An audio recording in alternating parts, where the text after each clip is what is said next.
Olá, boa noite. Boa noite, meus amigos.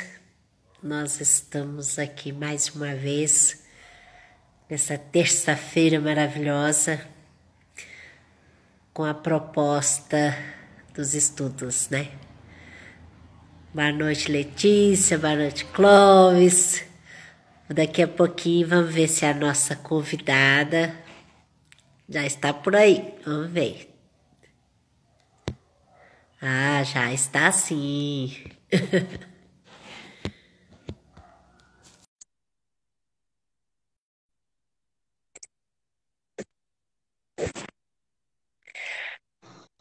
Isso. A nossa convidada hoje é a Janine. Ela é lá do Bacos. Olá, Janine. Seja muito Olá, bem-vinda. muito obrigada. Boa noite a todos que estão nos acompanhando.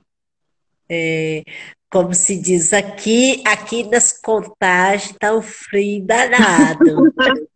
Aqui em Belzonte também, viu? Pois O bem, nome eu sou friorenta, então pouca coisa eu já estou sentindo bastante frio. não, mas hoje está assim meio, como se diz, né? A gente vai se adaptando. É, É muito, como se diz, em nome da fraternidade, Jesus amigo, nós agradecemos, né, a oportunidade de você estar aqui junto com a gente e da mesma forma como que a fraternidade Glacos, né, tem, através dos seus trabalhadores, tem contribuído muito com a fraternidade Jesus amigo. Graças a Deus, né? Então, deixa eu ver aqui, já deu 8 horas. Vou esperar uns minutinhos que o povo vai chegando. tá bom. Eu que agradeço aí a oportunidade. A gente, com essa possibilidade da tecnologia, né? A gente vai fazendo novos amigos e novos vínculos, né? Como que tudo concorre, né, para o melhor, para o bem, né? Se a gente souber olhar pelos aspectos positivos, né, do que acontece. Isso Sempre mesmo, há. uma alegria muito grande, viu? Obrigado pelo convite. Pois é, igual no caso, a Fraternidade Espírita Jesus Amigo é em Esmeraldas. Eu sou de Contagem e você é Belo Horizonte. E semana passada nós estávamos nos Estados Unidos. É mesmo, viu? Não tem fronteiras para o espírito, tá vendo? A internet é algo assim, é uma bênção que nós possamos saber aproveitá-la, né, da melhor maneira possível, né? Quando começou, né, a pandemia e as casas espíritas, a maioria delas, né, a grande maioria, começou a ficar aqui agora, né? Como é que nós vamos fazer com as reuniões e etc, né? Nós lembramos de Paulo, né? Quando ele está lá naquela angústia, recebendo as cartas que vinham das igrejas que ele tinha fundado, né? E ele sem dar conta de voltar em todas aquelas igrejas para poder dar as respostas, né? Daquelas problemas que estavam acontecendo, né? As desavenças entre os irmãos lá.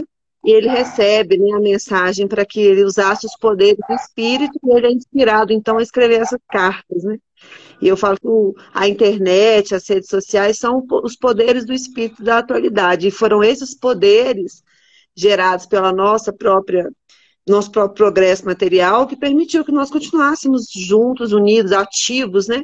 No trabalho também de forma material, né? Isso é ótimo. Pois bem, 8 horas. Então vamos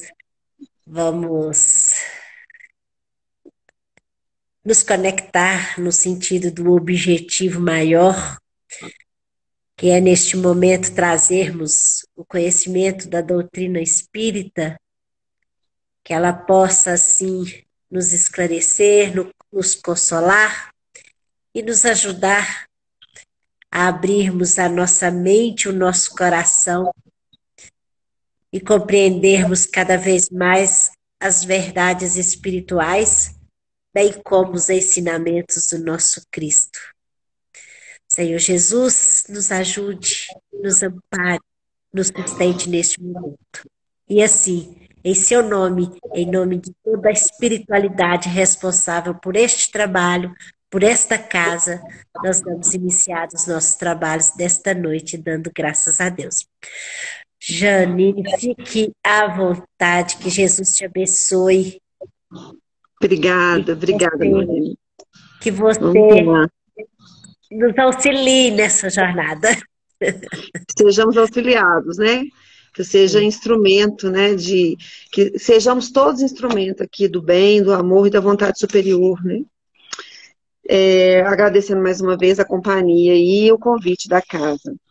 Vamos lá, o nosso tema de hoje são as penas futuras segundo a doutrina espírita, não é isso? Então, penas futuras, nós estamos falando aqui basicamente do destino das nossas almas, o destino dos espíritos no futuro, né? Amanhã, depois da desencarnação, o destino. Pois bem, para falar sobre esse assunto dentro da doutrina espírita, nós precisamos de compreender alguns pressupostos, algumas bases, alguns fundamentos sobre os quais a doutrina espírita está embasada e que estão alinhados com o ensinamento do próprio Cristo. Então, nós vamos citar alguns desses fundamentos para que a gente comece a discutir a partir daí. Em primeiro lugar, nós somos filhos de Deus, somos criados por Deus, todos nós, simples e ignorantes, com o objetivo de chegarmos à perfeição. Esse é um fundamento da doutrina espírita. Nós fomos criados, e por que a gente diz que com o objetivo de chegarmos à perfeição? Porque esse foi o convite do Cristo para nós, quando ele diz sede perfeitos. Então, esse é o nosso destino. É lá que nós vamos chegar, né? Então, nós já temos dois princípios, né? O princípio aí que é Deus, acreditarmos sermos filhos de Deus, acreditarmos no ensino do Cristo como uma revelação divina, um novo princípio. E o Cristo não apenas nos ensinou nos disse sobre Deus ser, sobre o nosso destino sermos perfeitos. Jesus nos trouxe uma figura de Deus Pai, de Deus que cuida, que ama e zela pelos seus filhos. Diferente da visão de Deus até então compreendida. Se nós pegarmos os textos do Velho Testamento, Deus tem uma imagem de força, às vezes até de violência, né, de um comportamento de muita firmeza. Embora o Velho Testamento tenha muitos textos que a gente ainda não tem o hábito de estudar, que falem sobre essa visão amorosa e misericordiosa de Deus. Mas Jesus, especificamente, trouxe essa figura do Deus Pai. Se nós pegarmos como, por exemplo, a parábola, né, do filho pródigo, dos dois filhos, melhor dizendo, quando aquele senhor, que é o pai da parábola, numa analogia com a figura de Deus para conosco, a alegria daquele pai ao ver seu filho retornando, mesmo depois que o filho o havia ofendido, pedindo a sua parte na herança, mesmo depois do filho ter havido se perdido aí nos enganos da vida material, o pai o recebe de braços abertos, e não apenas o recebe, diz, eu te aceito, ele vai na direção do filho, feliz do retorno do filho. Uma imagem de um pai que ama de uma forma ativa, né, ostensiva, que quer que estar com os filhos perto de si. Pois bem, toda a crença espírita, então, está baseada nesses princípios de Deus e do Cristo.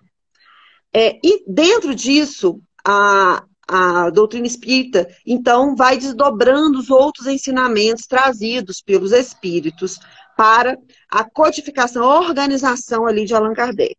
Dentre esses outros ensinamentos, nós ampliamos, nós cristãos, em geral, já temos a certeza da continuidade da vida, baseado na própria aparição do Cristo depois da crucificação. Então, a vida continua, os cristãos, em geral, já têm essa crença.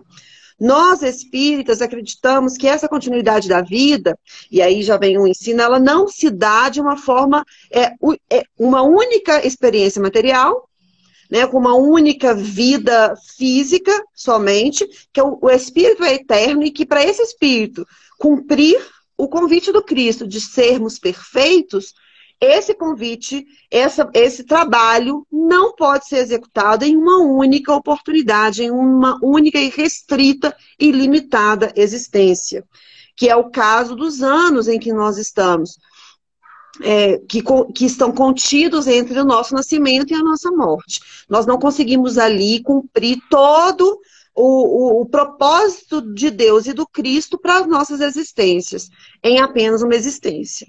Pois bem, então, e esse processo também é alinhado com o processo, com a proposta do Cristo, que diz que ninguém poderá ver o reino de Deus se não nascer de novo. E também é o ensinamento do Cristo que baseia a crença espírita. Também está explicada e melhor orientada pela revelação espírita dos espíritos. Pois bem, então baseando nisso, Deus, Jesus, pluralidade das existências, né? E mais uma outra questão que eu queria trazer aqui para a gente começar a discutir, que é o conceito de que, quando Jesus diz lá em João, capítulo 5 agora, que meu pai trabalha até hoje e eu trabalho também. Pois bem, nós vamos juntar isso tudo agora com um outro fator, que é, quando Kardec começou a fazer o trabalho da codificação espírita, ele começou a tomar conhecimento, a receber em suas mãos relatos de centenas de milhares de espíritos desencarnados nas mais diversas condições espirituais e morais depois desse desencarne, e também através de espíritos diversos também. Não foi um único médium que trouxe, eu trouxe aqui uma pilha de cartas de espíritos desencarnados. Diversos médiuns trouxeram relatos de diversos espíritos em condições emocionais e psíquicas totalmente diferentes entre si. E foi baseado nesses princípios que a gente falou, e baseado na diversidade das condições espirituais que se encontravam, esses espíritos que relatavam as suas experiências para Kardec, que ele, então, começa a pontuar, a organizar o que nós chamamos de Código Penal da Vida Futura, na visão espírita. Esse Código Penal da Vida Futura está compilado, está condensado na obra O Céu e o Inferno, Psicografia de Allan Kardec. É o capítulo 7º. Está no capítulo 7. O capítulo 7 tem outras coisas. Pois bem, então o que para a gente poder chegar efetivamente no tema, né? Nós estamos dando essa volta para a gente entender de onde que nasceu esse Código Penal, essas penas futuras que a doutrina espírita, então, vem nos esclarecer. Em primeiro lugar, né, antes da gente falar das penas efetivamente, nós, então, através dessas crenças de Deus ser infinitamente bom, Pai amoroso, de que ele segue trabalhando, e o Cristo também, a crença de que nós precisamos de nascer várias vezes para que a gente consiga cumprir o nosso plano. Nós temos uma meta para ser cumprida, né? Nós temos que trabalhar na nossa perfeição. Para que a gente consiga cumprir essa meta, esse processo não se dá em uma única existência corporal. Pois bem, entre essas existências corporais, entre uma vida física e outra vida física, e nas próprias determinações das condições das próximas vidas, nós temos aí fatores que diferenciam a situação de mim, da Noêmia, da Valéria, da Betina, do Felipe, que estavam aqui acompanhando. E essa diferença entre os nossos estados, nos momentos entre as encarnações e nos nossos estados em novas encarnações, é determinado pela nossa situação prévia. Como é que a gente estava ontem, identifica qual é justifica ou explica ou determina como é que eu estou hoje. Então, isso tudo está aí fazendo parte desse pacote de penas futuras. E por que nós falamos na nossa doutrina, no Código Penal da Vida Futura, da doutrina espírita, não está contido nesses princípios, um princípio que é o princípio da pena eterna, ou do destino eterno determinado. Isso não faz parte do Código Penal da Vida Futura. E o que eu quero dizer com isso? Eu estou falando de conceito de céu e inferno, como situações permanentes de vivência do espírito. E por que isso não faz parte do Código Penal da Vida Futura, da doutrina espírita? Exatamente por causa dos princípios. Nós temos como base um Deus eternamente e perfeitamente bom e justo. Não, se uma pessoa é infinitamente boa, né? Na verdade, nós não temos pessoas humanas perfeitamente boas, porque perfeito é Deus, e se nós tivermos alguém tão perfeito quanto ele deixa de ter um outro atributo que é de ser único, né? Que é um outro atributo de Deus. Deus não tem dois deuses com poder igual, porque senão um deles não seria absoluto. Né? Se dos dois tivessem poderes infinitos, eles não seriam absolutos, porque esbarraria no poder do outro. Pois bem, se Deus é infinitamente bom e justo,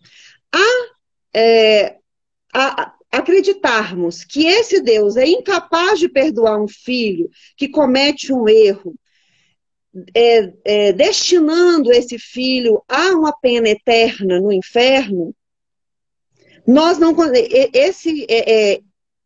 Esse comportamento, esse efeito não condiz com o princípio anterior, que é Deus ser infinitamente bom e justo. Deus ser bom significa que ele é perfeitamente bom, e um ser perfeitamente bom é incapaz de algo ruim. E um tipo de vingança, imagina, né? Nós temos aí 80, 90 anos de existência, muitos um pouco menos do que isso, né? Muitas pessoas desencarnam muito antes. E tendo tido uma vida de desregramentos ao longo aí de 30 anos, passamos 30 anos no erro e iremos passar o resto da eternidade pagando por esse erro. Veja que não há justiça nessa pena.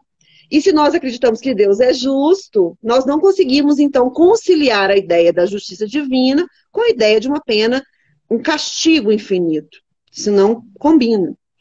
Pois bem, então, da mesma forma, se não existe inferno infinito, castigo infinito para os nossos erros, também não há um céu infinito baseado numa única experiência também. Visto que também não seria justo que nós tivéssemos... E até, além disso, vamos imaginar aqui, nós, as pessoas que nós amamos. Se nós tivermos uma vida totalmente de acordo com a lei e etc., né? A lei divina, no caso, e estivermos sendo destinados ao céu, mas todos ao nosso redor, todas aquelas pessoas que nós amamos, não tiverem tido o mesmo comportamento e estiverem destinados ao inferno, que céu que é esse que a gente vai estar? Sabendo que aquelas pessoas que nós amamos estão destinadas a um destino eternamente de sofrimento e longe de nós. E aí que a gente tem um conceito que faz parte do nosso conceito de penas de vida futura, que é o conceito de estado mental, estado psíquico, como definição de um estado de céu e um estado de inferno. Nós podemos estar, neste momento, aqui na Terra, vivendo num estado de inferno espiritual, inferno psíquico, passando por dificuldades, provações, por todos os tipos de problema e muito angustiados. Esse é o sentimento de inferno, ao mesmo tempo que nós mesmos dizemos isso. Se nós estamos vivendo um momento muito feliz da nossa vida, estamos com as pessoas que nós amamos, num momento de saúde, de plenitude, nós dizemos que estamos vivendo um céu, estamos no céu. E essa ideia de céu e inferno consciencial são fundamentais para a gente entender qual é o código então, penal da vida futura. Então, vamos lá. Então, nós falamos aqui, então, vamos reforçar. A organização desses postulados, desses princípios, que nós chamamos de Código Penal da Vida Futura, feita por Allan Kardec, estão baseados, então, em todas essas crenças espíritas de Deus, Jesus, pluralidade das vidas, continuidade da vida, obviamente, né? A existência de um mundo espiritual, para onde o espírito fica e onde ele fica entre uma encarnação e outra, e ele foi concluído também baseado nos relatos dos próprios espíritos encarnados, que disseram: olha, eu estou hoje assim assado e a minha vida encarnado era desse jeito. E aí, concluindo tudo, quais foram, então, finalmente, esses postulados que indicam aí o que é, afinal de contas, que acontece com a gente depois que a gente morre? Ou por que é que eu vivo como eu vivo? Por que é que a minha vida é tão diferente da vida do meu irmão, às vezes da mesma família? Por que é que a vida no Brasil é tão diferente da vida na Europa, tão diferente da vida na África, na Austrália? Por que determinados povos parecem que passam por dificuldades muito maiores que outros povos, enquanto que determinadas famílias, né, tem até um conceito aí, às vezes, que algumas religiões trazem sobre maldições de uma família, que determinadas famílias experimentam situações de dor repetidas entre os próprios membros. Por que isso acontece de uma forma tão diversa e tão diferente e tão aparentemente aleatória, se nós olharmos para um olhar aqui, desse plano, com essa vista somente, né? E aí é que as explicações começam, então, a gente começa a encontrar as respostas aqui dentro do céu e inferno, nesses postulados aqui que Kardec organizou para a gente. Em primeiro lugar, a questão da justiça divina, da ação e reação. A alma, e aqui eu estou falando do primeiro parágrafo, do primeiro item do capítulo 7º, no título Código Penal da Vida Futura. A alma ou espírito sofre na vida espiritual as consequências de todas as imperfeições que não conseguiu corrigir na vida corporal. O seu estado, feliz ou infeliz, feliz ou desgraçado, é inerente ao seu grau de pureza ou impureza. Pois bem, então já o primeiro parágrafo está falando para a gente aqui sobre justiça.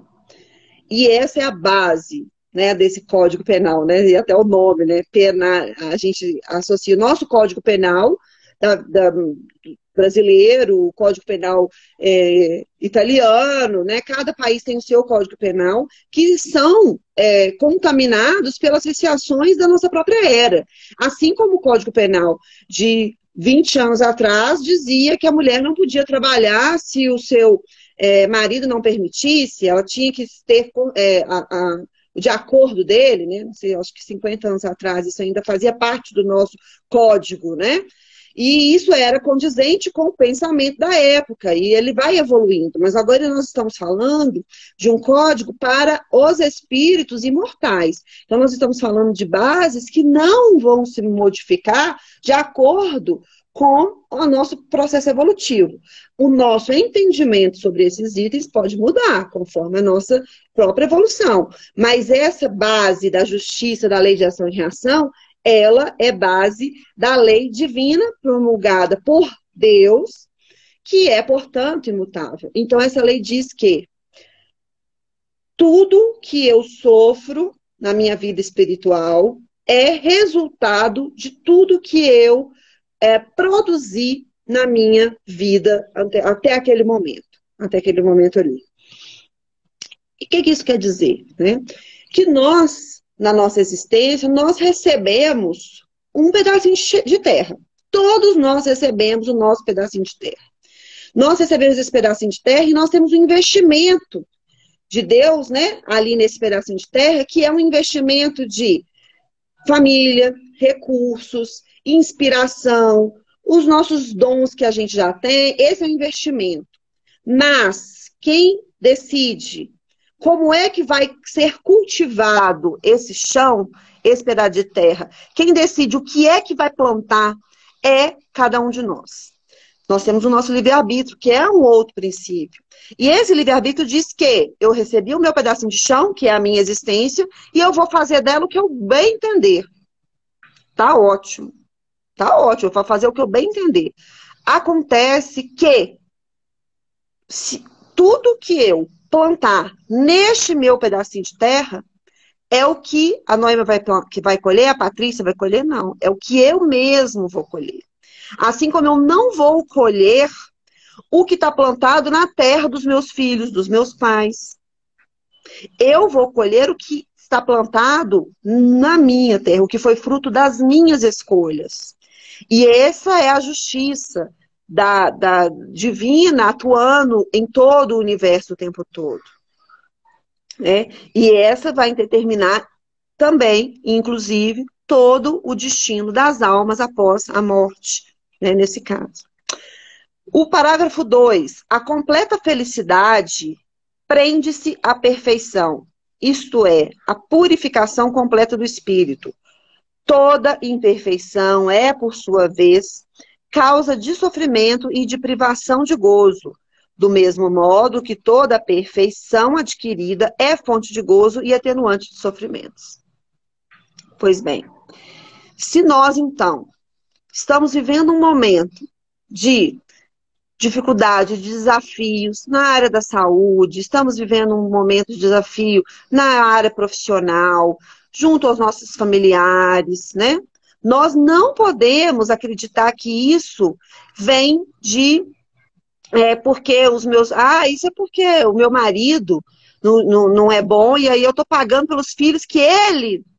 Né? Não tem nada que é terceirizado. Toda a experiência que eu estou passando faz parte do meu processo de cultivo e plantio. E não apenas isso, da minha necessidade de reajuste com aqueles momentos da lei que eu infringi. Porque há um outro princípio também que diz que se eu sofro na minha vida espiritual as consequências de todas as imperfeições que eu causei, não há, agora o capítulo 6, o bem e o mal, não há nada que a gente faça de bem e de mal que não traga suas consequências e que não demande da gente, no caso do mal, ações corretivas. Toda falta cometida, todo mal, agora eu estou falando do artigo 9º, toda falta cometida, todo mal realizado é uma dívida contraída que deverá ser paga.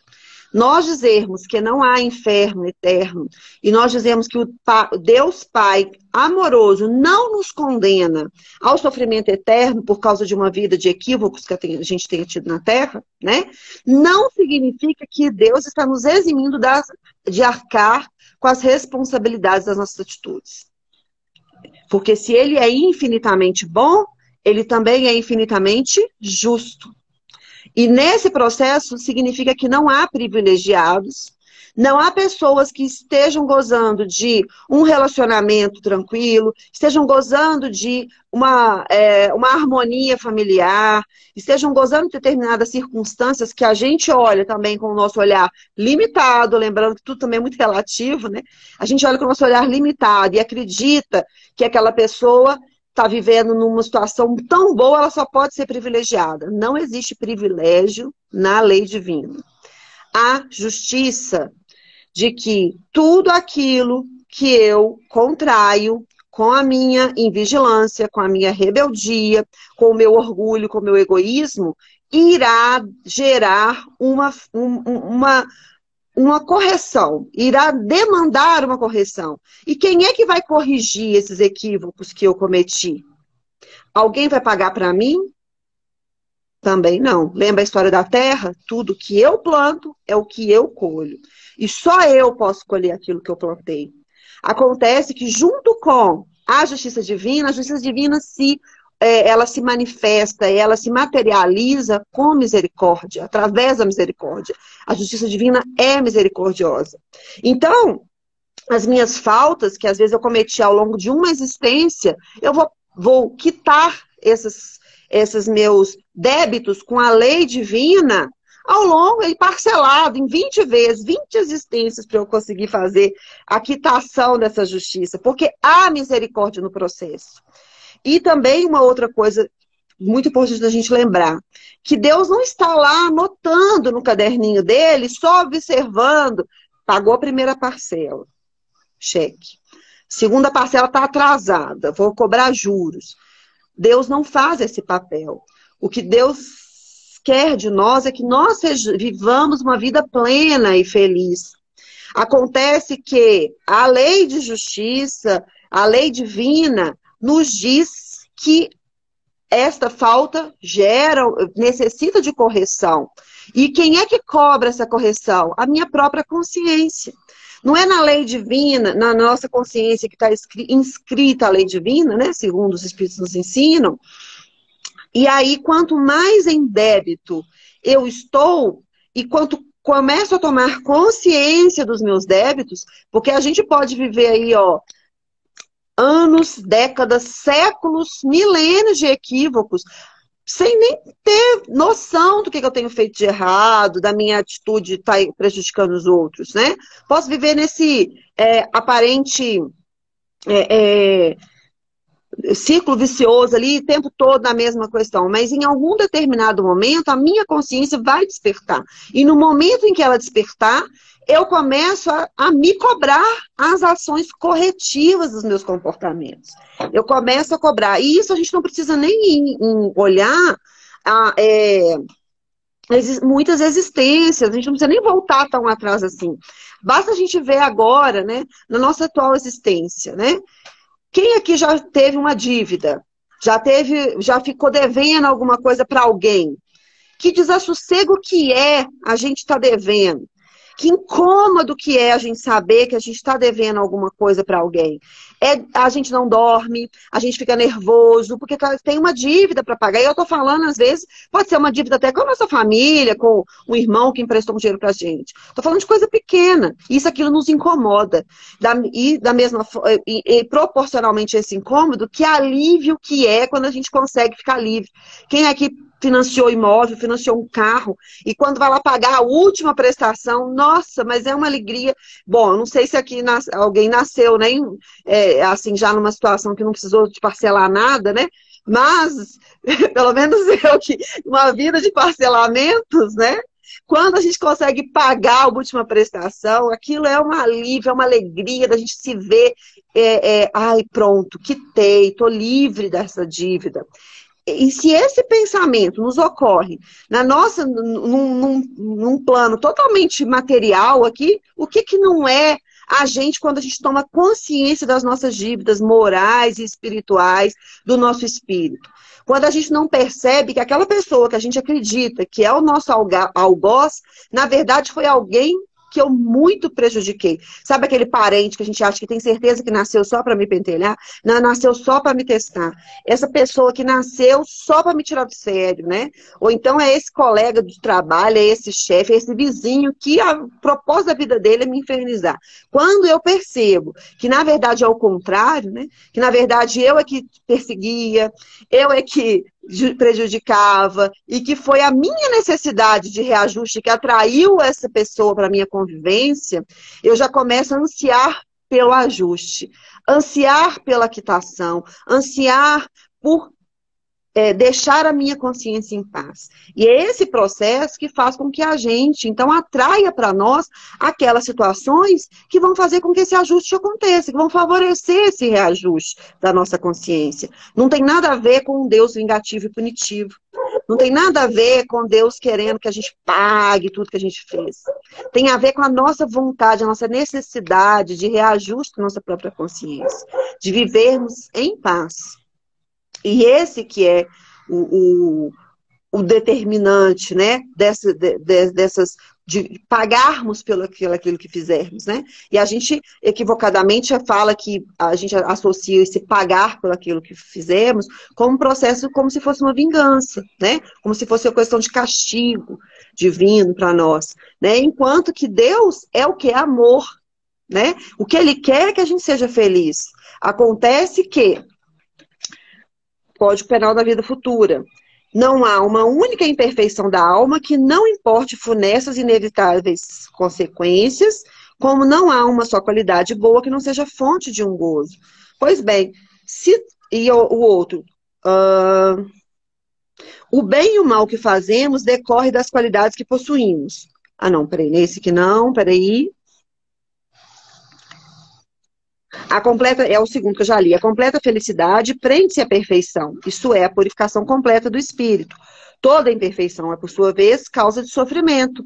E toda privação de gozo, do mesmo modo que toda perfeição adquirida, é fonte de gozo e atenuante de sofrimentos. E que Deus espera para os seus filhos, como nós esperamos os nossos filhos aqui da terra, como nós queremos as pessoas que nós amamos, que elas sejam felizes, que elas se sintam plenas. E essa, imagina, né, em plenitude é a vontade de Deus para nós. Acontece que toda imperfeição que a gente tem é causa de sofrimento. Então, enquanto nós não estivermos com as nossas dívidas quitadas, com a nossa consciência em paz, se nós não estivermos com os nossos caminhos, né, já conduzidos para dentro do caminho da justiça, né, vamos imaginar, lembra do Salmo 23 lá, né? O Senhor é meu pastor, nada me faltará. Vocês lembram desse salmo? A tua vara e o teu cajado me consolam, né? O que é esse vale da sombra e da morte, né? Segundo os estudiosos, uma região lá ali de onde viviam os hebreus, né? Nessa época, montanhosa. E onde, quando havia se as suas ovelhas, né, estivessem transitando por aquele caminho ali, qualquer passo falso fazia com que elas caíssem morro abaixo. No vale, chamava Vale da Sombra da Morte, porque era uma região de perigo, né? Então, qual que o salmista fala, né? Que Deus é nosso pastor e que Deus trabalha conosco com a vara e o cajado, impedindo que a gente caia nesse vale da sombra e da morte. E o que é, então, a justiça agindo e todos os mecanismos de correção da vida agindo na nossa existência atual? É exatamente esse cuidado do pastor com as suas ovelhas, porque sabe que se nós continuarmos em determinada conduta, continuarmos seguindo determinado caminho, aquele caminho vai nos levar ao abismo. Aquele caminho vai nos levar à queda e dor. E o que Deus não quer para nós não é a plenitude e a felicidade, Ele não quer que a gente caia, que a gente sofra. Então, todos os processos que aparecem na nossa vida e que a gente até hoje acreditava serem castigo, ser pagano, né, alguma coisa do tipo, a gente precisa começar a mudar o nosso olhar e observar isso como oportunidades da gente fazer a quitação dos nossos débitos, da gente fazer um reajuste com a nossa própria consciência e também como um processo educativo daquele pastor que não quer que as suas ovelhas se desviem do caminho, né, novamente, porque a gente está vindo aí de um processo de rebeldia de séculos, né? Nós estamos aí num momento de transição, né? A Terra está finalizando um ciclo que nós chamamos de um ciclo de provas e expiações e está pleiteando o lugar de regeneração do planeta, né? Esse é o processo que está acontecendo. Os espíritos que estão neste momento aqui na Terra estão passando por um momento de aferição de valores gravíssimo.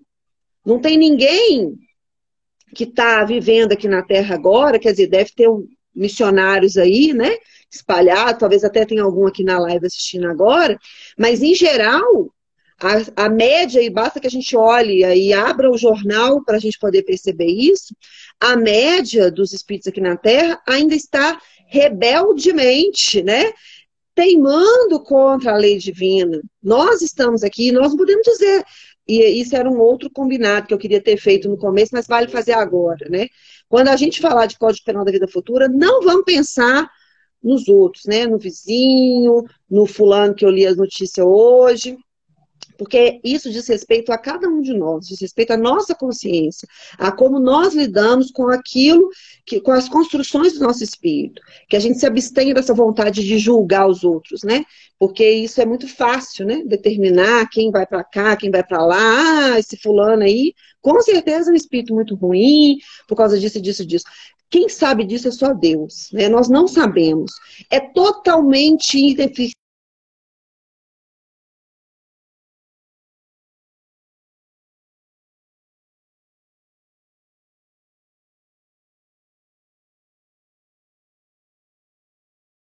Lá onde, nas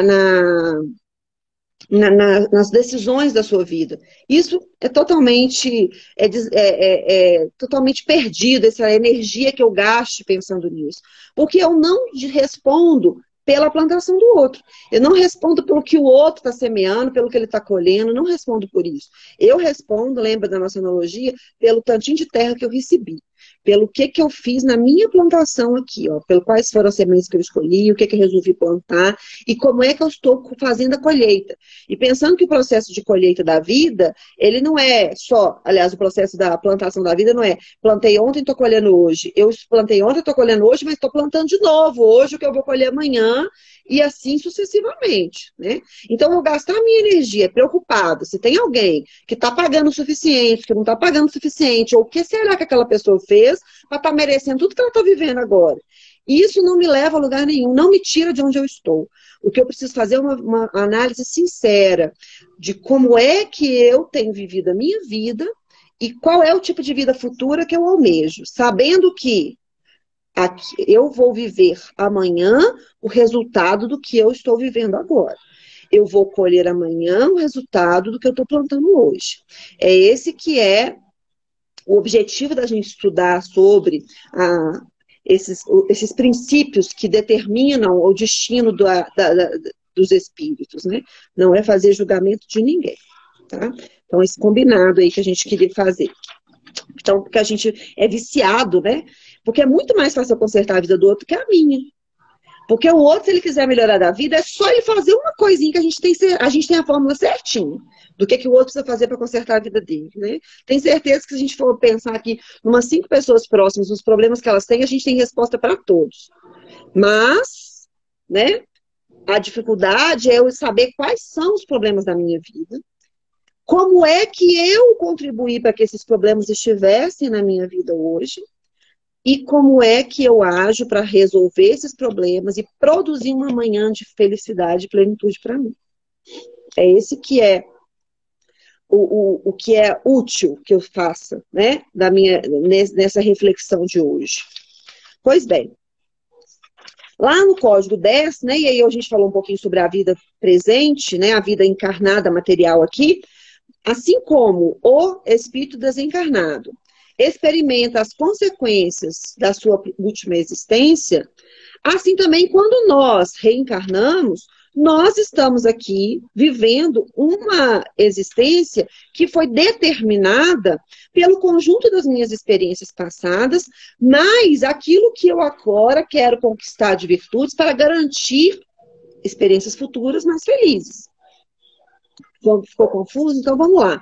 Eu tenho quanto mais consciente o espírito está, quanto mais consciente, mais desperto, mais ativo ele é no planejamento da sua próxima encarnação.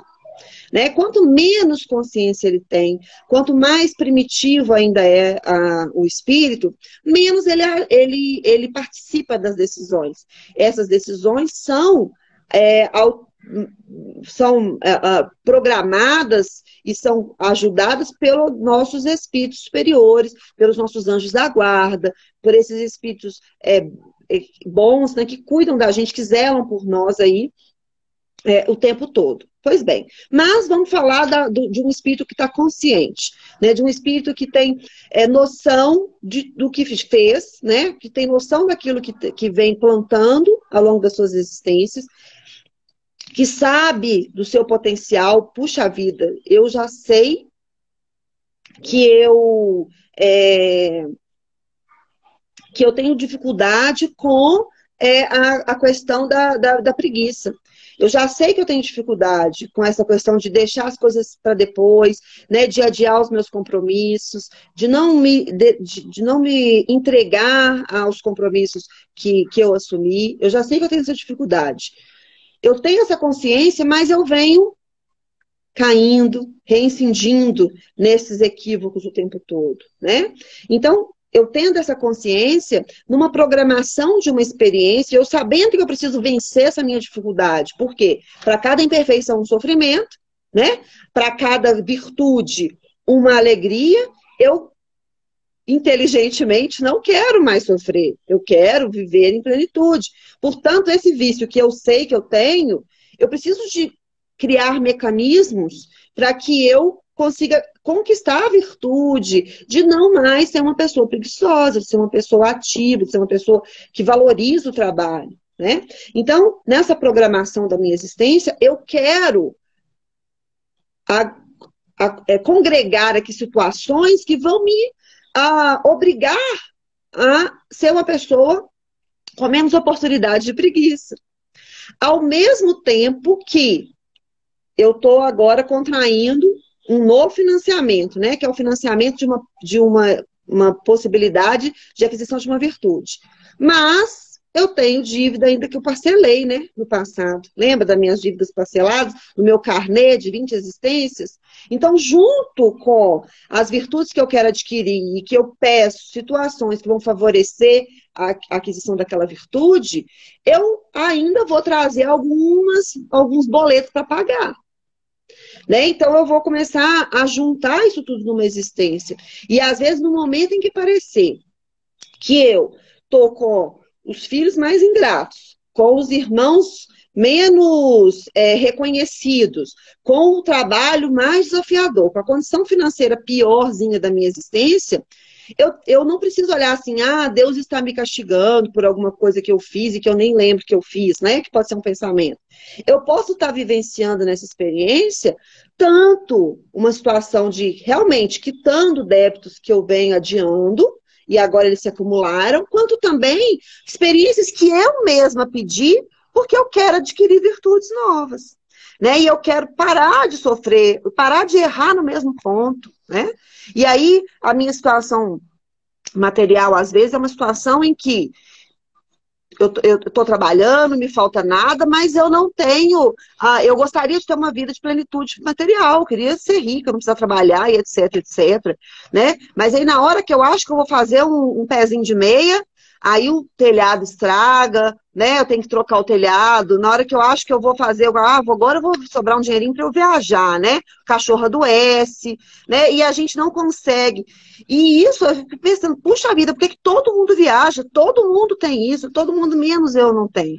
E isso pode ser uma coisa que simplesmente a providência divina está atuando para que eu não incorra no mesmo equívoco que eu vim incorrendo ao longo do tempo, que é não valorizar o trabalho, ser uma pessoa que é preguiçosa, que não dispondo de recursos que eu poderia empregar em favor dos outros, eu resolvo viver, né, na abundância material sem me preocupar com ninguém. Isso eu posso ter repetido isso infinitamente. E agora eu quero que não ter facilidade. Eu quero que eu pedi, né? E às vezes a gente vai pensar, eu jamais pediria isso, né?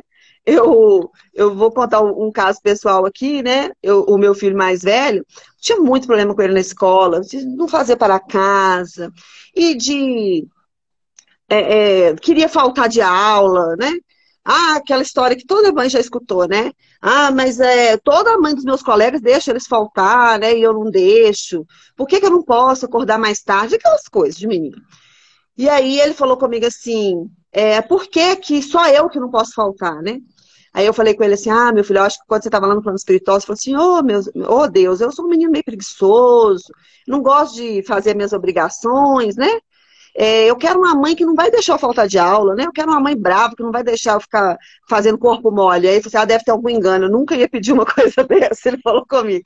E a gente acha isso, deve ter algum engano. Eu jamais ia pedir para ser pobre, eu queria ser rico, eu tenho certeza que eu ia pedir, era para ser milionária, né? Para ter uma vida de abastecimento, para ser herdeira do Bill Gates, né? Isso que eu ia pedir, certeza.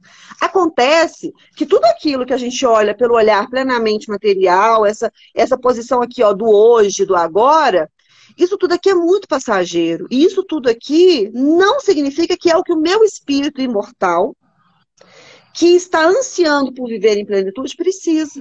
Então eu não posso olhar a minha existência simplesmente por esses poucos anos que dizem respeito. E lembrando que nós não estamos falando de uma pena que vai durar para sempre. Então eu não estou falando de um céu eterno e nem de um inferno eterno. Mas eu estou falando de uma situação futura de tranquilidade consciencial. Eu estou falando de virtudes adquiridas, porque a cada virtude adquirida, menos sofrimento na minha existência.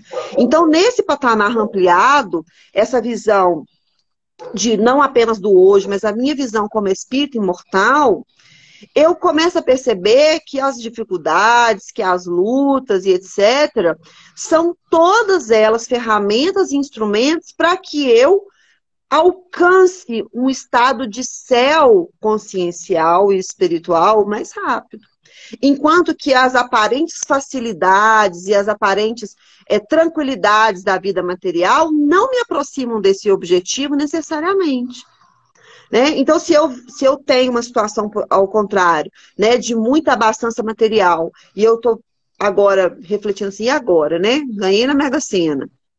Significa que eu já cumpri, né, meu problema lá da preguiça, agora eu não tenho... O que isso quer me dizer? Mais uma vez, eu preciso fazer uma análise do que a minha circunstância da minha existência quer favorecer para o meu espírito imortal. E aí pode ser que o meu compromisso seja outro. O meu compromisso seja com o progresso, né? O meu compromisso seja com o auxílio do próximo. Então, a gente vê, por exemplo, grandes bilionários que investem em institutos de pesquisa, que investem as suas fortunas, né, em melhoras das condições de vida em outros países, né? Nós podemos citar aqui o próprio Bill Gates, que eu citei aqui, né, há alguns minutos atrás, que possui fundações aí de incentivo à educação, né, que buscam melhorar a qualidade de vida em países na África. Aquele cantor Alok, né, que tem uma fundação lá para acolher principalmente órfãos na África. Isso tudo são situações, né, que o nosso espírito vai demandar de nós, a nossa consciência vai pedir para a gente essas situações, e elas vão ser as mais variadas possíveis de acordo com a necessidade do meu espírito. Porque a necessidade do Alok, do espírito, né, que anima o corpo do Alok nessa existência, é completamente diferente da necessidade do meu espírito que está habitando o corpo da Janine no dia de hoje. Né? Então, eu não posso querer que as minhas experiências sejam iguais, que eu enfrente desafios similares e nem que eu tenha as mesmas condições na minha existência hoje do que ele tem. Primeiro, porque o meu boleto é diferente do boleto dele. Eu não sei quais foram os parcelamentos que ele fez, não sei quais foram os meus. E segundo, que as minhas necessidades de aquisição de virtudes também são diferentes da dele. No final, né, no processo evolutivo, todos nós iremos fazer aquisição de todas as virtudes. Mas nós não sabemos qual que é aquela que eu já dou conta de lidar com ela hoje. Né? E o fato de eu estar experimentando hoje uma experiência que me cobra um comportamento, por exemplo, de abnegação, de cuidado com os meus familiares. Pode ser que esse seja o meu compromisso, que eu identifique como um compromisso da minha existência, como dever da minha existência. A minha família demanda o meu suporte. Né? Eu preciso cuidar de algum parente que está doentado, né? Eu sou um apoio espiritual, emocional dos meus familiares. Esse pode ser porque eu já identifiquei no meu espírito uma situação de abandono repetidamente com a minha família. Estou dando uma hipótese, né? Isso não significa que eu já tenha adquirido as outras virtudes, que eu já seja uma pessoa extremamente paciente, que eu seja uma pessoa que eu já seja piedosa, que eu já não julgue os outros. Não significa isso. Significa que neste momento que eu dou conta de lidar é com isso. Lembra lá da misericórdia divina, né? Pode ser que eu tenha uma pilha de boleto, mas nessa encarnação aqui, a minha ação está designada com aquilo que eu já dou conta de lidar.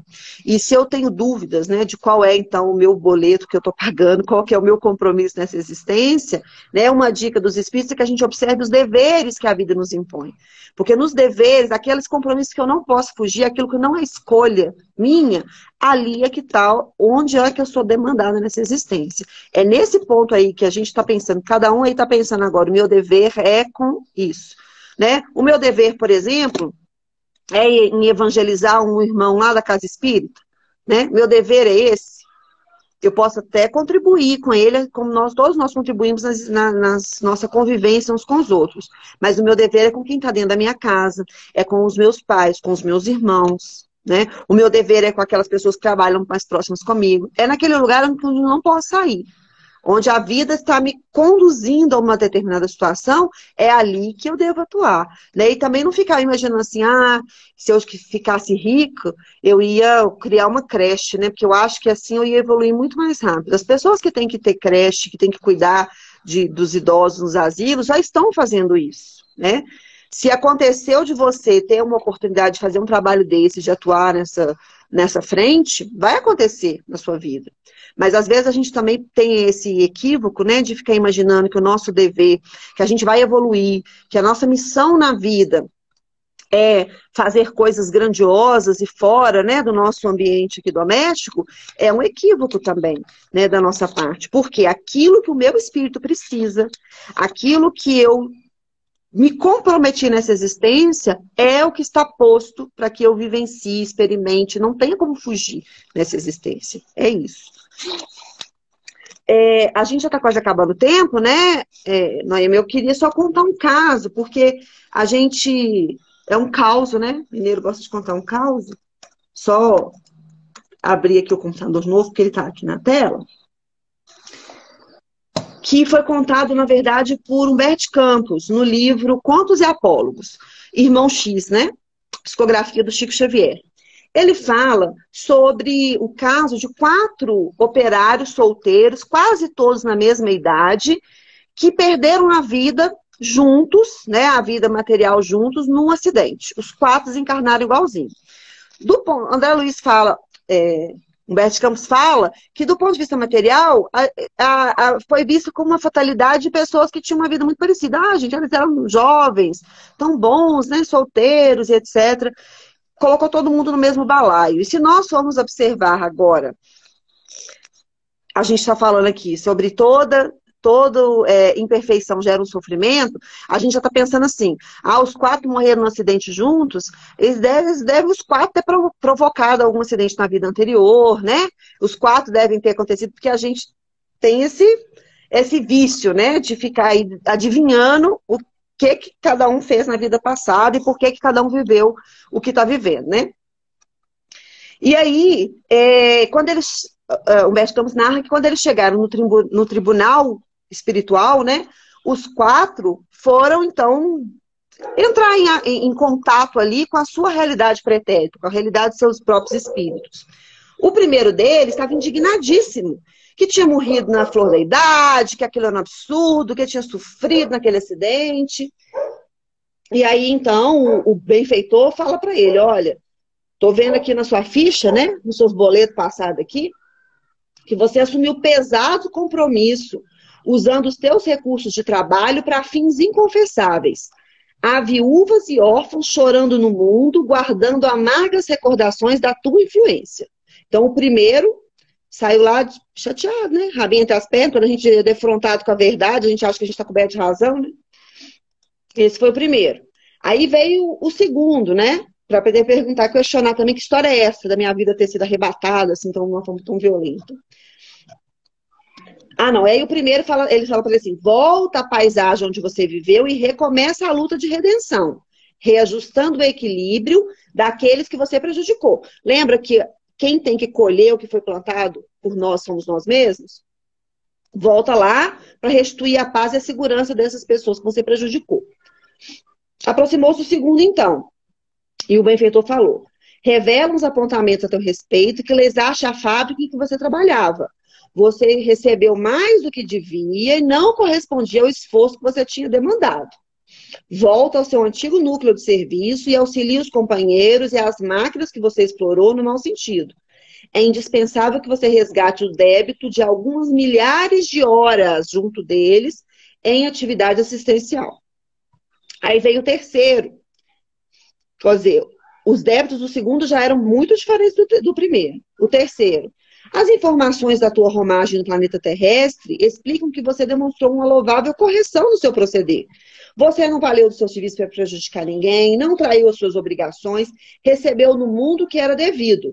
A sua consciência está quites com a lei, você não está devendo nada.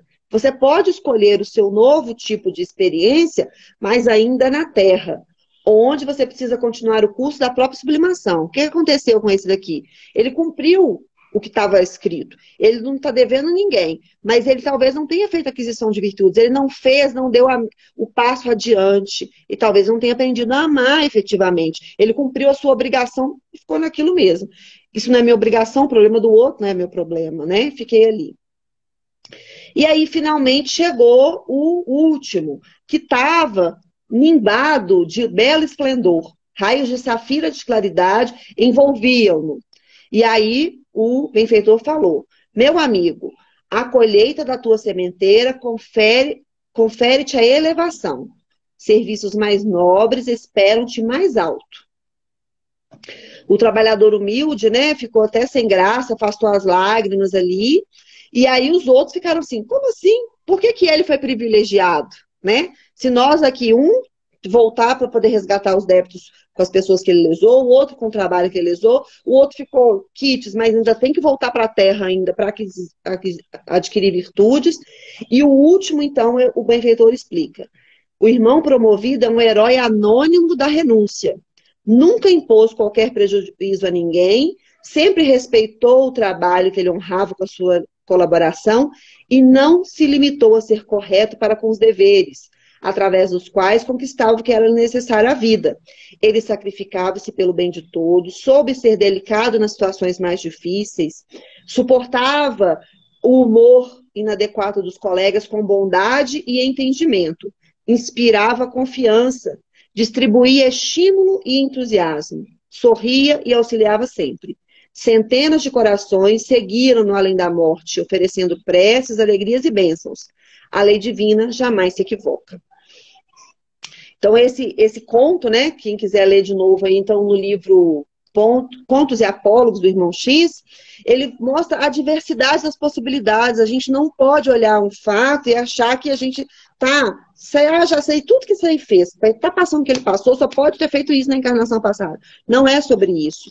É sobre eu olhar agora para mim e pensar que tipo de vida que eu quero ter no futuro. E para que eu alcance esse tipo de vida que eu quero, que eu penso, né? Eu quero ter um tipo de vida de plenitude, de felicidade, de paz de consciência, eu preciso agora agir de acordo com isso, plantar isso que eu estou pretendendo colher no futuro. Porque eu não vou fazer a colheita de mais ninguém, além daquela minha própria que eu mesma produzi. Estamos em cima da hora, né, Noemi? A gente tem limitação do tempo aqui do Instagram. Eu agradeço mais uma vez a oportunidade, peço desculpa aí se a gente falou alguma coisa corrida, né? Espero que a gente se encontre novamente. Pois é, nós agradecemos, com certeza foi uma forma da gente compreender, né, essa questão de sair dessa questão de que está pagando. Nós estamos aprendendo. Nós agradecemos e com certeza agradeço também a todos aqueles que estão nos acompanhando, aqueles que virão, né, no futuro, porque com certeza nós vamos começar a repensar o que é que nós estamos plantando para o futuro. Né? Exato, isso aí. Você faz a prece final para nós? Fica o convite, né, para que as pessoas, porque às vezes é uma obra menos conhecida do Kardec, não é uma leitura difícil, né? O livro Céu e Inferno aí nos primeiros capítulos. Muito esclarecedor. Então vamos lá. Querido Mestre Jesus, agradecidos por mais essa oportunidade de reflexão, nós encerramos esse momento de estudo pedindo, Senhor, que nós sigamos refletindo sobre as nossas atitudes, sobre os vícios que a gente ainda traz nos nossos espíritos e agradecendo cada oportunidade de reajuste, de aprendizado que a vida nos oferece. Nós pedimos por aqueles que estão passando por dificuldades maiores que as nossas. Pedimos, Senhor, em nome daqueles irmãos que foram citados a título de exemplo no dia de hoje, agradecemos pela vida de cada um e pedimos que estejamos juntos novamente numa próxima oportunidade e principalmente que saibamos transformar o seu evangelho em uma vida renovada, em atitudes novas, trazendo a felicidade para nossas vidas que nós almejamos tanto. Muito obrigada, assim seja, amém. Muito obrigada e até breve, se Deus quiser. Amém. Até Meus amigos, breve. até semana que vem. Um Tchauzinho. abraço. Tchau.